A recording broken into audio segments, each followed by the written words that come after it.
నా పేరు సంపూర్ణ. నా భర్త పేరు సతీష్.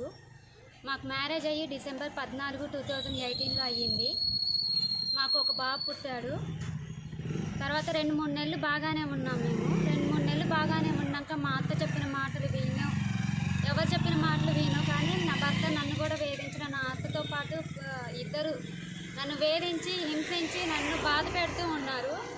బాధ పెట్టినప్పుడు అయినా కానీ నిన్న పుట్టింట్లో ఏం చెప్పకపోయినా కానీ చెప్తున్నావు అది ఇది, నువ్వు వెళ్తే నీ సంసారం ఆగమైంది తప్ప ఎవరిది కాదు అని చెప్పి నన్ను బ్లాక్మెయిల్ చేసి నన్ను ఇంట్లో బాగా టార్చర్ పెట్టి కొట్టడం అట్లాంటివి చేశారు.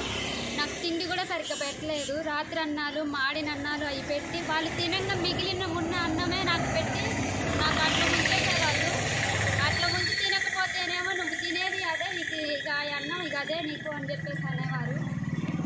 మళ్ళీ మా ఇద్దరు మా అత్తను నా భర్త ఇద్దరు కూడా వేరు చేసేసి నన్ను టార్చర్ పెట్టి, నా భర్త నాతో కాపురం చెయ్యను, నేను ఉద్యోగం చెయ్యను అని చెప్పేసి నభిషించను, నాకు సంబంధం లేదు అన్నట్టుగా మాట్లాడుతున్నాను నా భర్త. మరి నాకు ఒక బాబు ఉండు, ఆ బాబుకి మరి ఏం చేస్తారు, నాకు ఏం న్యాయం చేస్తారు, నా భర్త నాతో సంసారం చెయ్యను అని మాట్లాడుతున్నాడు.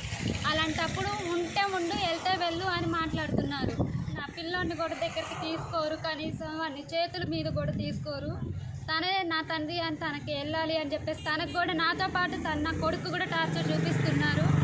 అలాంటప్పుడు మరి నేను ఈరోజు ఇక్కడ ఈ ధర్నాకు కూర్చున్నాను. ఏది అడిగినా కానీ నా భర్త కూడా నా మీద సర్వ హక్కులు లేవు, నీకు ఏ రీజన్తో నువ్వు అడుగుతున్నావని నన్ను ప్రశ్నించడం సాగించాడు.